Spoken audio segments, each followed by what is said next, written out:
Ladies and gentlemen, it's time for you to take your seats. The show is about to begin. Musical, lyrical lingo. Every episode a new bingo. Laugh and sing, go with the flow. Tune in as the memories grow.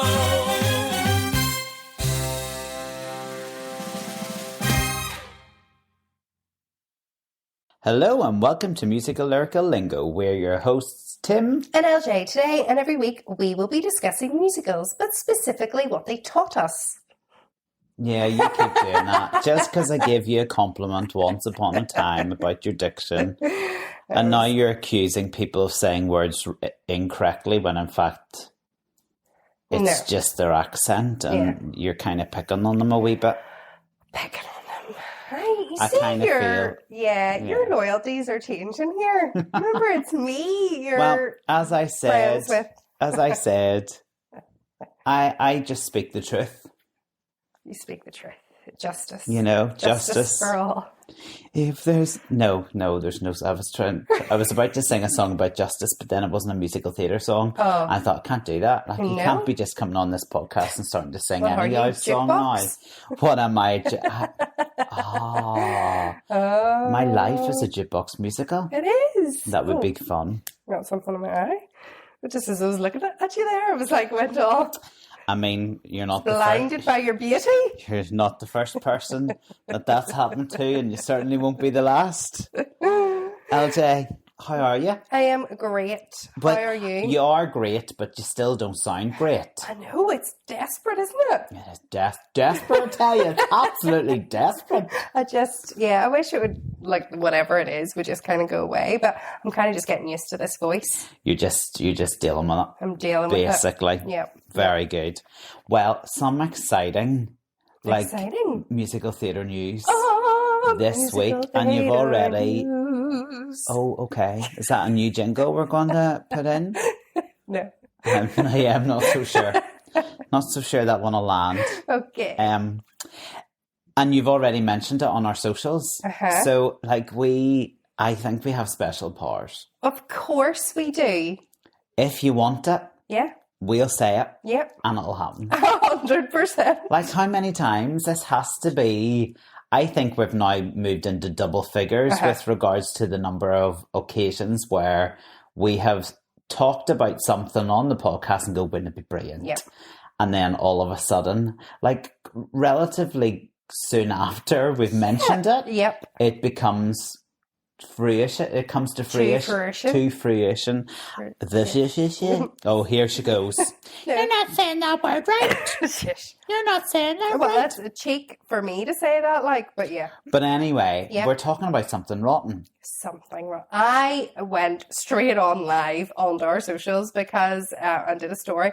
I was so excited. It popped up and I was like, no.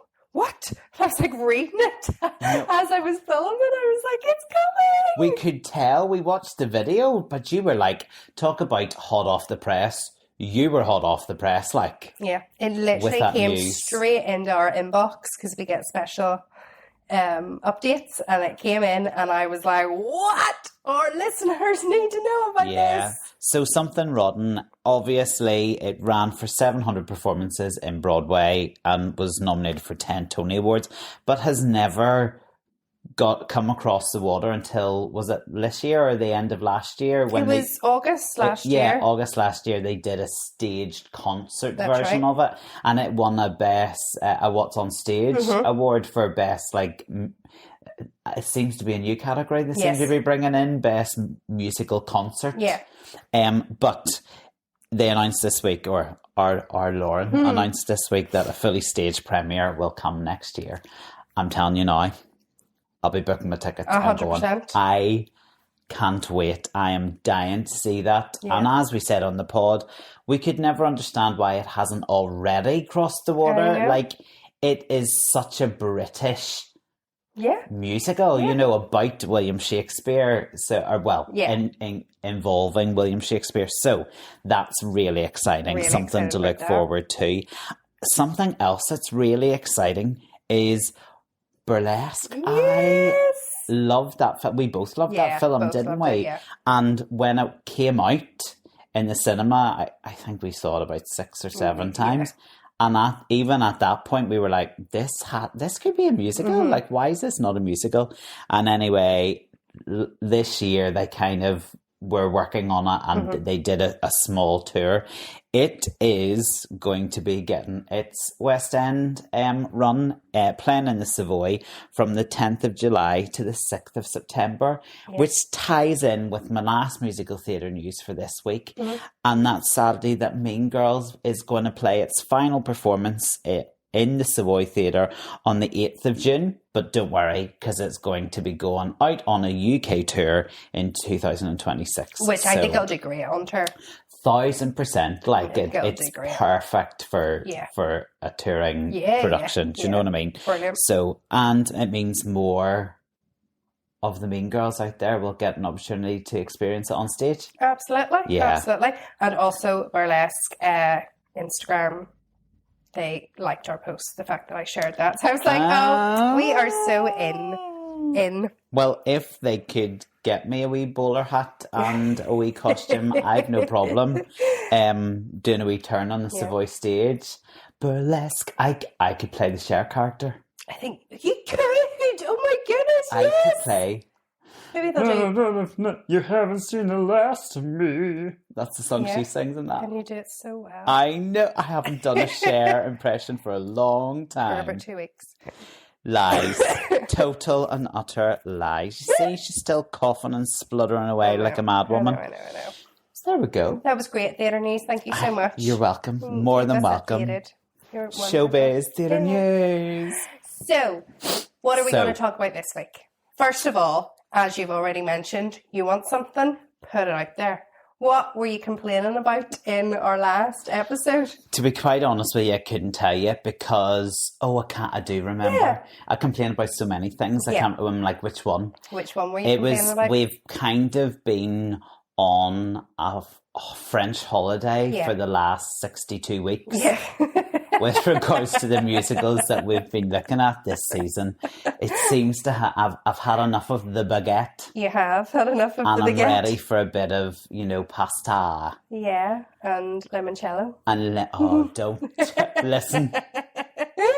Your face. July is far too far away for me to start getting excited about my holiday to Italy. No, basically I just went, can we not have another French musical for a while? Can we do like Italy or something? Is there even an Italian musical? And we had then... And did I quote that? Did I actually say that? You said right at the end, you were like, night at the Piazza. Is that what you said? Yes, I said like. And then you were Piazza. like, I haven't actually listened to that. No, we need to listen to it before we do an episode on it. So we didn't go with that. But we always, like we said, we don't really like...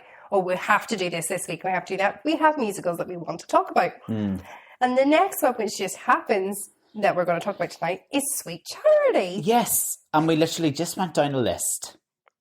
It's so bizarre. Yeah, wait, that's a wee golden oldie. Yeah. Let's do that.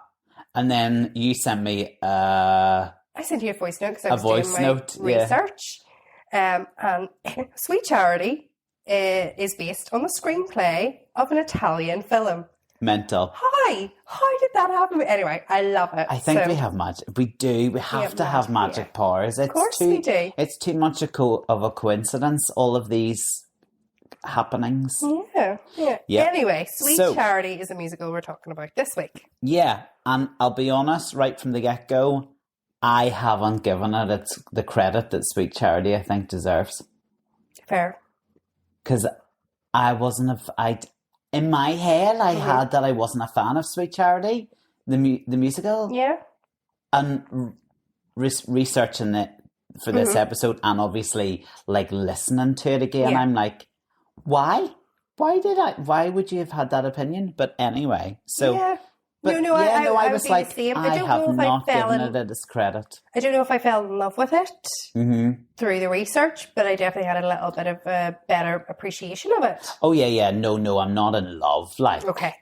But I'm just going, no, this is better than your than I gave it credit for. Do you know what I mean? So, Sweet Charity, music by Cy Coleman and lyrics by Dorothy Fields and book by Neil Simon. It follows the main character, Charity Hope Valentine, a dance hall hostess as she navigates love and life in the 1960s New York. Now, as a kind of like plot, not much happens, I don't think. But the music is brilliant. Yeah. Like, hat off to Cy Coleman and Dorothy Fields, like really brilliant soundtrack. And let's just pay homage or like praise Dorothy Fields. Dorothy Fields wrote over 400 songs for Broadway. So Annie, Get Your Gun, the song that we know, dust yourself up, or pick yourself up, dust yourself up, and start all over again. And obviously another one that we were familiar with, The Way You Look Tonight, but The Way You Wear definitely Your not Hat. appreciated, Dorothy Fields. Yeah, no, she was a big deal. And actually, when they were working on this, Cy Coleman was really young. So, like, you know, a very young Cy Coleman found working with the famous Dorothy Fields really daunting. And he once said he could never come up with his best ideas when she was in the room. So what he would have done would have made an excuse and said, I need to go to the toilet. And would have gone to the toilet, took a bit of time in the loo, and when he came out, he then knew what to do or what to suggest or what direction to go in. He just needed a minute. He just needed a minute in the lavatory because Dorothy feels, because she was such a big deal, like he got the frights. He just couldn't do his best work. And as a result, the partnership became one of the strongest. 10 years that they worked together until Fields died. But their first and greatest success together was Sweet Charity. You know, and I loved it. Just discovering more, even about her. So, so tell us about then what it's based on. This Italian connection that you were mentioning. It's based on a screenplay for 1957 Italian film. Sorry, called Nights of. Am I saying this right? Cabaret. Now, why do you think I asked you to explain? But you not learning Italian? You not started your Duolingo? Haven't started it yet. Honestly, it's doing my head in though, because somebody else has a better streak than me, and I'm not happy about it. And it's almost like putting me off. Just even 15 trying. minutes a day. 15 minutes a day. But they've been at it for months now. I would need to do like 12 hours a day to catch up. Anyway, and so tell us about the Italian film then. In the Italian film, the main character is a prostitute rather than a dancer for hire. Excuse me, I need to cough. But yeah, it's just based on an Italian film. Yeah, Federico Fellini's black and white film. Yeah, interesting choice of source material. Yeah, though this is my thinking. I think I suppose it was just the time that this musical was coming out in the 60s. I think they should have just kept her a prostitute. I mean, maybe is that 2025's eyes looking at it going, why did they need to change it to a dancer for hire? A dancer, yeah, no, that's the thing. Like, but then we weren't around in those dance halls. We didn't really understand what that was either. So, and I'm presuming a dancer for hire is you just paid them to have like a lap dance or something. No, not even that. What just was it? A dance. Just a dance? Yeah. All right, okay. So it's maybe men went to dance halls and didn't have a partner, so you just pay somebody to do the foxtrot with you. Jeez, it didn't take them much to get kicks back then, did it? And then, All it took was a wee foxtrot. Here, take me a wee twirl round the dance floor. I'll drop you 20 quid. oh my God. What? Yeah, well, that's one of my musical lyrical lingo, so I'll talk Do you about do the waltz? What about the quick step? Oh, I'm a sucker for the quick step. Don't. Anything but the quick step. Oh, goodness. Well, there you go. That's my first musical lyrical lingo. Now I know That what a is. dance hall Dancer for Hire. What would they call? Dancer for Hire. Dancer for Hire. I'll go into it more whenever we get under musical lyrical lingos because it was something I learned. But yeah, it premiered in Broadway in 1966. It was nominated for 9 Tony Awards. Yeah. 1 Best Choreographer, who we haven't mentioned. It was directed and choreographed by Bob Fosse. Starred his wife and muse, Gwen Verdon. West End, came to West End in 1967. It had a Broadway revival in 1986 and 2005. There was a US tour in 2006 and then a West End revival in 2009. So it hasn't done a lot, as in, there has been lots of tours or loads of revivals or anything like that. That's it. And I think that's probably kind of is one of the reasons why I kind of thought I wasn't a fan of it, because it hasn't been out there much. Do you know what I mean? Now, saying that, the 1986, I was just born. That Broadway production was nominated for 4 Tonys and starred Debbie Allen. It did? Like the Debbie Allen. And then the 2005 revival was nominated for 3 Tonys. So they were all quite critically well received. And it starred Christina Applegate. It did. So big names. I think you probably need a big name, but it never lasts very long. Yeah, they were all short runs as well. Obviously, there was the most popular that people would know, Sweet Charity, from the 1969 film. Yeah, didn't actually end up starring Gwen. It starred Shirley MacLaine instead. It was quite interesting because it did star John McMartin, who was in the original Broadway production, and the film did retain him as Oscar, the character of Oscar. But Gwen Verdon, really strangely, was passed over in favour of a much younger Shirley Valentine. And MacLaine, sorry. You see, I'm getting it's Charity Valentine, isn't it? Yeah. And a bit strange because Bob Fosse directed and choreographed the film. And it was his feature film directorial debut. Yeah. If anybody's out there is really interested in this kind of story of like Bob Fosse and Gwen Verdon and Sweet Charity. Oh, he's going to mention it for the 56th time. But you have to watch it. Like I nearly started it the other night again. I did too. Watch, is it Fosse Verdon? Yeah. It's on Disney Plus, I think. Yeah, I nearly watched 2 but started Smash instead. Oh. I know. Fading on a girl. Yep. Opened to Broadway. How exciting. I know, very exciting. Very exciting. Yeah, I mean, that won't have gone down well, will it? I'm trying to remember, had they like separated at that point? No, they hadn't. No, but I think in the thing together, there is tension. That of course there would like be. all brought up, I mean, if I passed you over I'd be livid. For Aaron on this podcast, you wouldn't be happy, would you? Livid. Do you know what I mean? Livid. So basically, Sweet Charity is a girl who wanted to be loved. And that basically sums up the plot. Because as you've already said, not much happens. Yeah. Yeah. She's just a girl that wants to be loved. The storyline's a bit dry. Like it is a bit dry. But I have loads of musical lyrical lingos about the actual play and musical rather than maybe the lyrics. So what are your musical lyrical lingos? Mine are lyrically based. So Charity's soliloquy, first of all, love that word soliloquy.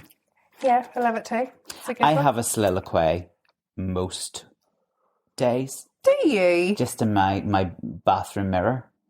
I perform my soliloquy. Oh, I love that. Yeah. I think that's really important. Is it a motivational one? Always. Oh, yeah. Mm-hmm. Good for you. Yeah. You should try it sometime. Yeah, no, I do. I do it too. You do it too. Yeah. Of course you do. Of course you do. She sings, he wanted me to buy some jockey shorts. So in the soliloquy, she's kind of basically given off about her boyfriend or the man. Yeah.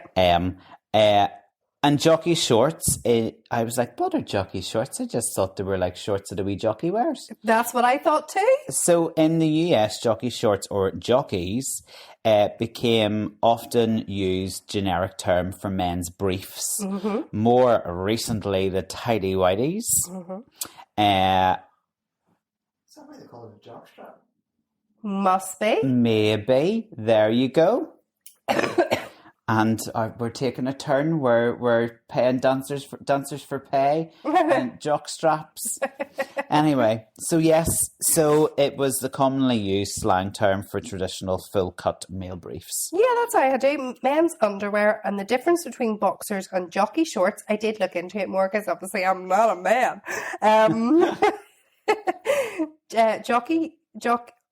Hold on, I can't read my own rhyme. Men's trunks extend to the very top of the thigh, which are perfect for casual business or dressy occasions, offering a smooth look overall. And this is a musical theatre podcast, folks, just in case you've tuned in and are going, what? But there you go, that's the difference between boxers and jockey shorts, is the jockey shorts extend to the very top of a man's thigh. Yes, we are so similar. Because you just clearly went off on a complete and utter tangent in your research, didn't you, looking up that information? And I also went off on a bit of a tangent, but on a completely different lyric. Okay. So she also then sings, then he said, Miss, would you like a cup of tea or maybe some 7-Up? And I went, what? Mm-hmm. They've just name-checked 7-Up. Okay. So then I went down a 7-Up journey. Because I wanted to know more. Mm-hmm. So 7-Up was, first of all, I didn't realise 7-Up was an American brand. I thought it was British. I did think it was British. So it was an American brand introduced in 1928 and was launched 2 weeks before the Wall Street crash. Whoa. Aren't you glad I did that? I'm so glad, yeah. But I was quite, it jarred with me when I listened to it. I went, they just name-check 7-Up. What? It's not something I expected to hear. Yeah, just to hear, especially in that song. Yeah, so there you go. Okay. I didn't realise 7-Up was that old. Okay. You just thought it was like a new drink? Young not person's new, drink? but not 1928, Okay. Okay, well, fair. I'm glad you learned something about 7-Up. I also learned in Charities... Is it in Charity Silky, lower the boom? Yes, lower the boom, girl. Yeah, so it means to scold harshly or to punish severely. Put a stop to something. Yeah. But I was like, that seems quite harsh for what it said, lower the boom. Yeah, but then I suppose it's all on how you say it. Yeah. Lower the boom, girl. Yeah, true. Yeah? Okay. She sings, because it turns out the bum wants me to go to Florida. Come on down, she sings. Now, the phrase come on down is actually a reference to Eastern Airlines commercials from the early 1960s that featured sunbathers in Florida. Oh, that's interesting. Yeah. So each winter in the early 60s, the now defunct Eastern Airlines would have many TV commercials that showed sunbathers in swimsuits luxuriating by the Miami pool, right? Then come on down, the airline spokesperson would tell and taunt those freezing up north.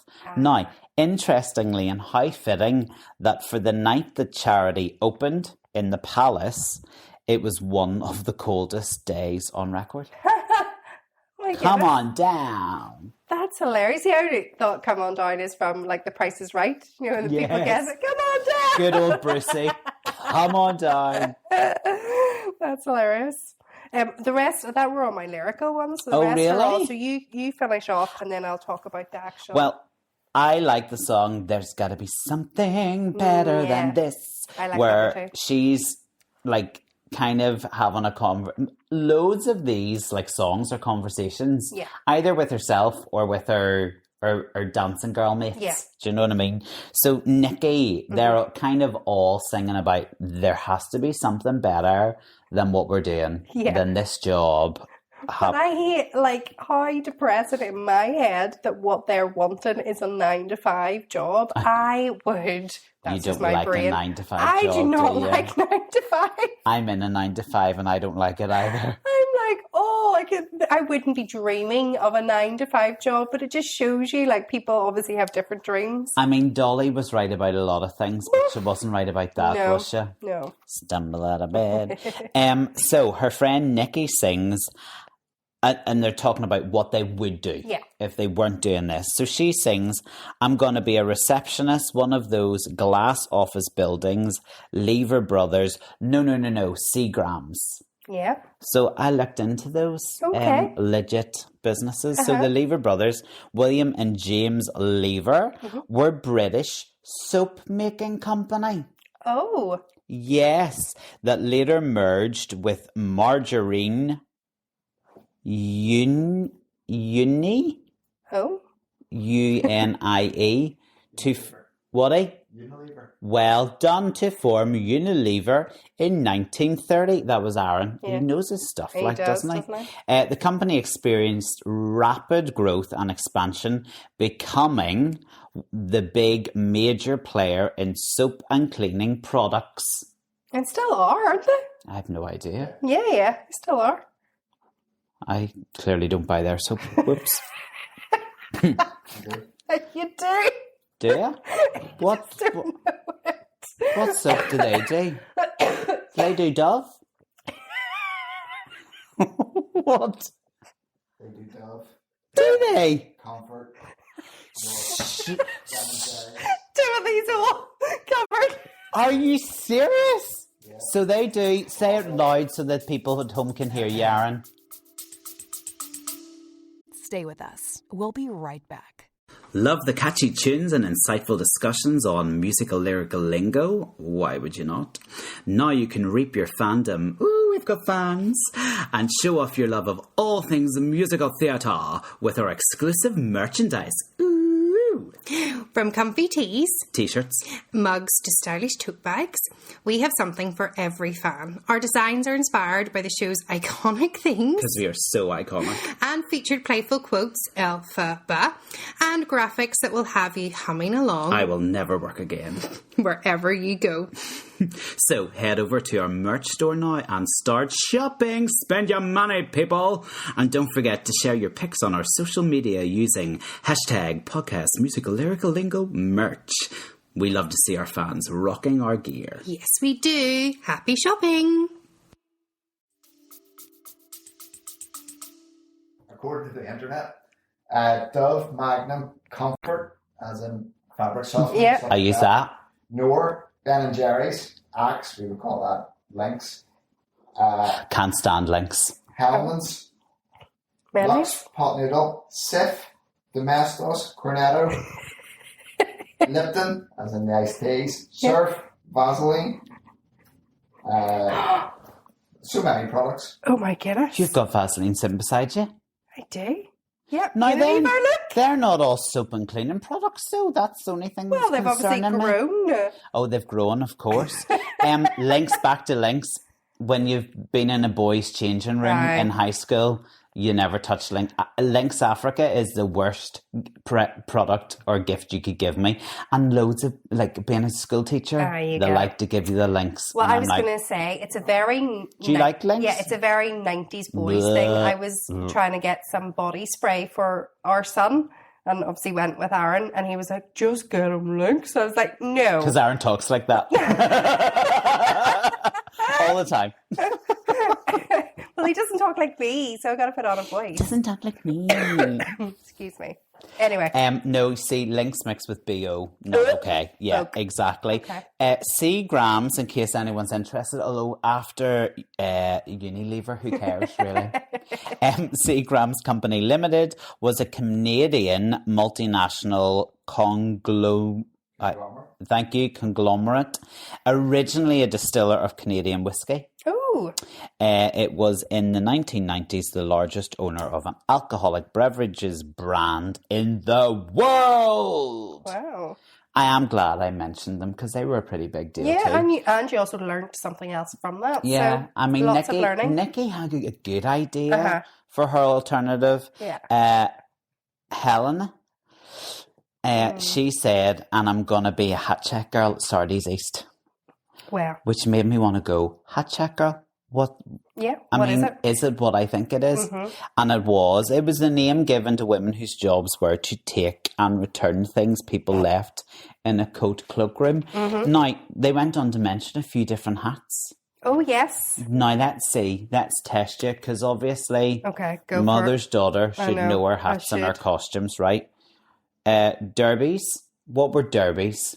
Give me another name for derbies. Oh, I don't know. They're not flat caps, are they? No, they're bowler hats. Bowler hats. So derbies were bowler hats. Homburgs. No idea. Describe a Homburg. A Homburg is a semi-formal hat with a fur felt, characterized by a single dent running down the center of the crown, called a gutter crown. Oh. And a wide silk hat band ribbon. Oh. And a flat brim shaped in a pencil curl and a ribbon bound trim at the edge of the brim. Beautiful. EP is just showing us images. Love it. I mean, that just looks how I described it. Yeah, absolutely. 4 hours that took me to write that description. 4 hours. You know, I looked at the picture of it really closely. I need to stop making you laugh because you choke. I know, sorry. Did you not have anything from "For the rhythm of life is a powerful beat, feel the tingle in your fingers and a tingle in your feet"? No? No? I think I knew all the words. Well, the song, it's probably one of the most well-known, apart from Bam, Bam, Bam, Bam, Bam, Bam, Big Spender. No, but I think that's we'll the thing later, with Sweet Charity. There's 3 really popular songs from it. Yeah. Which, if you don't even know what Sweet Charity is about, you know those songs and you know they're from Sweet Charity. So... Yes, well, I didn't know Rhythm of Life was from Sweet Charity, because the first time I came across it was when it was thrown into a musical concert. That we did together. Yes, but that was the first time I'd ever heard that song. Shut up. Genuinely. I also didn't realise Big Spender came from that too? Yeah. Oh. So, in the Rhythm of Life, the song encourages embracing life's chaotic energy with a sense of joyful abandon and a willingness to follow one's instincts, even if it means stepping out of social norms. It's a pretty awesome song, right? I love that Great song. to put into a musical concert. Yeah, because of, just the chaotic energy. Now, obviously we know, because we did it. I forgot you did that concert. We had a lot of doobie doobie doobie doobie doobie doobie doobies, doobie doobie doobie doobie doobie doobie doobies, doobie doobie doobie doobie doobie doobie doobies, doobie doobie doobie doobie doobie doobie doo. Are you impressed? I still know my harmony line. Very impressed. Like, how many years ago was that concert? Okay. Yep. Now, you would just think that's, the hippie chorus, sing that. Now, the hippie chorus was Dorothy Fields paying homage to the then popular group called the Swingle Singers, who took classical music, never sang lyrics, but scattered to them. Hence the doobie doobie doos. Isn't that cool? Like, I just thought it was just made up, like, I just thought it was like line. filler. Yeah. Completely. That's cool. Fields did, however, make a lyrical misstep in the song. They sing with the pied-eyed piper blowing, all the muscatel was flowing. Now, she was linking it to the Pied Piper. Yeah. But actually, in the lyric, with the pied-eyed piper blowing, it comes across suggesting somebody who's drunk, being pie-eyed. Pie-eyed. But, as they say, it would be unlikely that hippies would have such an old-fashioned, outdated adjective to describe someone who's, they wouldn't call them pie-eyed. So they believed that was a misstep. But she was linking it to the Pied Piper. Yeah. Well, that's just what I don't criticise Dorothy Fields. That's what I say. Back to your doobie doobie doobie doobie doos. Yeah, that's a great number. Like, even just to be part of a chorus. So you learned loads from the show. So I learned. This is what I learned. So I learned what a taxi dancer was. Okay. So in the early dance on taxis. Yeah. In the early 20th century, men could go to dance halls and pay to dance with women of their choice. It was usually 10 cents a song. However, by the 60s, which is when Sweet Charity is set, they weren't nearly as popular.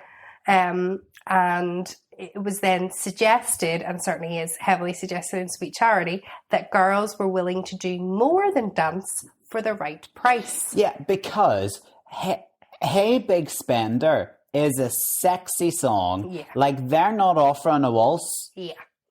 or a quick step. No. So, because men weren't going to dance halls as often, there weren't as many men coming in, they weren't getting their 10 cents maybe for 5 songs, so they were maybe saying, I'll dance with you for 10 and I'll do something else for 20. Whatever. Sweet Charity was originally going to be a 1 act, with the second act to be an adapted play, where Gwen would play, wait for it, a cat burglar who robbed apartments by wearing suction cups on her hands and feet. Okay. How much champagne had been consumed when that idea was brought up? No. Early drafts of Sweet Charity had Bert Lewis as the author, and Neil Simon joined late, so sheet music had to be printed with Fosse's name as the book writer, under his pen name, He'll have Bert been okay with that. Lewis, as his real name is Robert Louis Fosse. Oh, there you go. So if you ever get the sheet music, it'll say Bert Lewis rather than Neil Simon. Yeah. So I'm just thinking back to the dancing girls there. Don't you wanna have fun? Fun. Yeah. I can show you a boom, boom, good time. They're not talking about the quick step. No, there. of course they're not. And if anybody ever gets round to watching Schmigadoon, season 2 is, the more research I did of Sweet Charity, is actually heavily based on Sweet Charity. Oh, there's fair. lots and lots. I thought it was Chicago. It is more of the 60s style music, but there's little Sweet Charity moments in it. So just nods to. Yeah. They were a fan of the Fosse, weren't they, in that second series? Well, I suppose you got Chicago and obviously we have our Fosse expert in the room. I know. Aaron, what do you have to say on Fosse? Bob Fosse was known for his unorthodox dancing styles. Yeah. Honest to goodness, where did he pluck that line from? Fan. You see the things you do to try and impress a girl, Aaron, eh? Well, it worked. Can't get rid of her. Can't get rid. And then this interesting fact, Gwen Verdon ended up getting a feather from her boa stuck in her throat.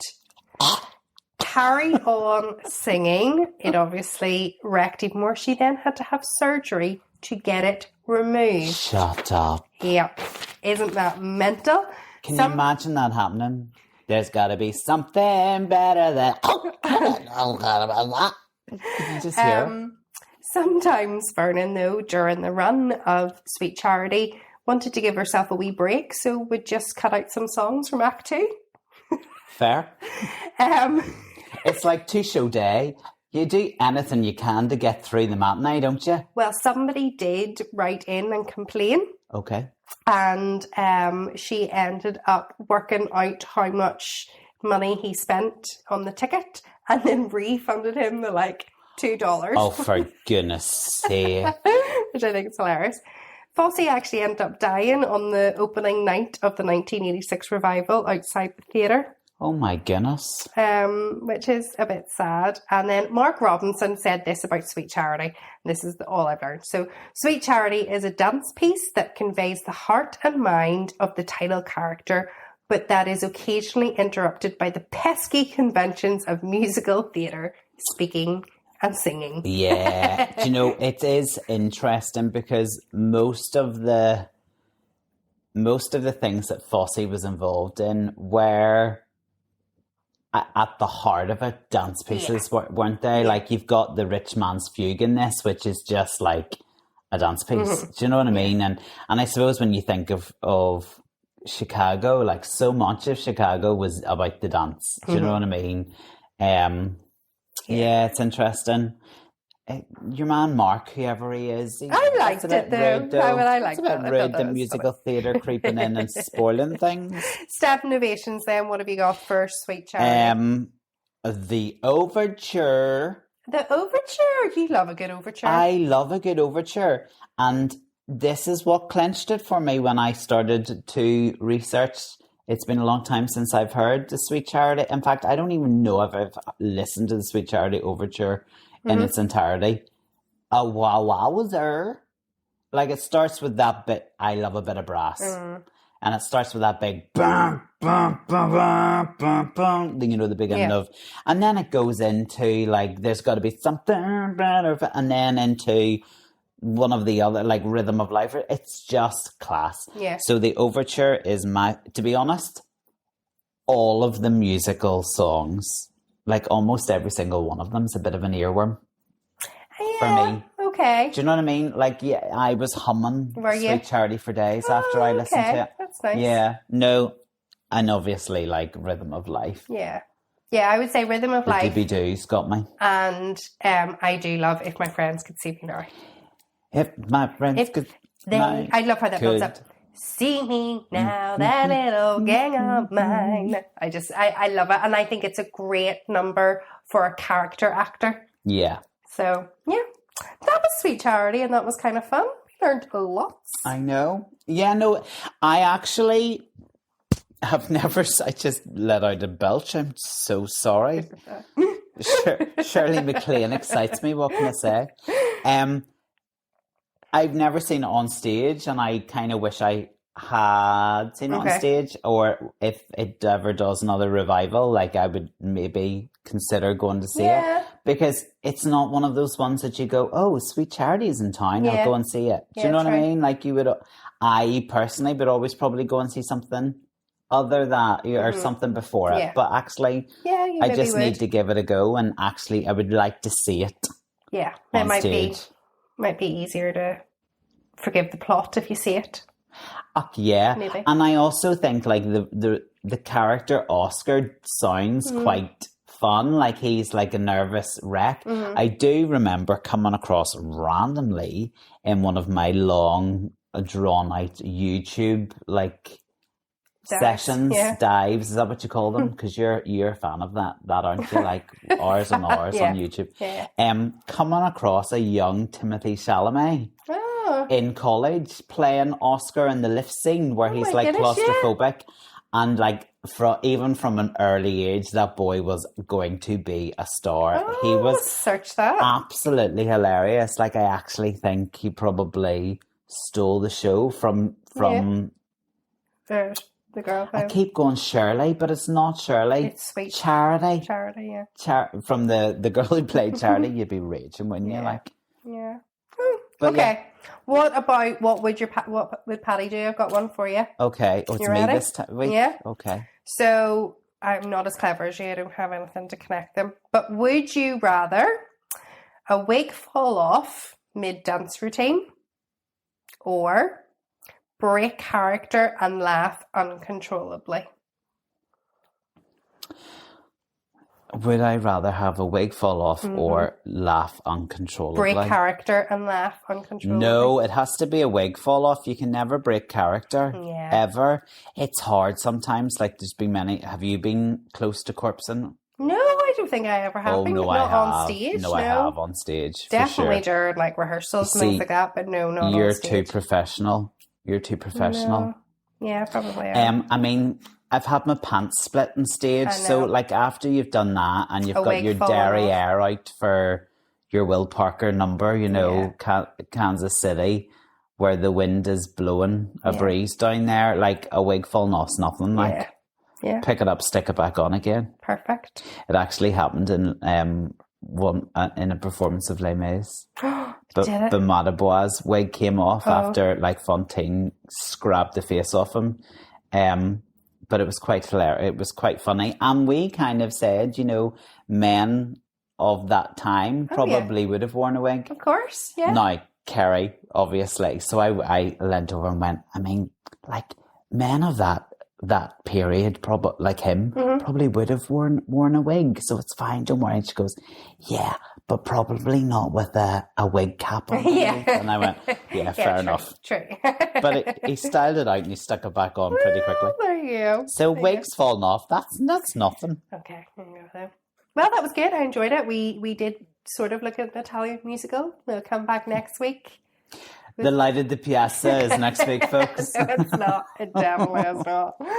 Why are you saying that? Have you listened to it? Is it a bit dull? No, it just doesn't sound like something that would be that interesting. Interesting. And I'll eat my hat the week that we do it. There's got to be something better than this. Well, thank you for listening and for joining us as always. And we will be back in your ears next week. For a good time. Boom, boom, good time. Bye. Tune in as the memories grow.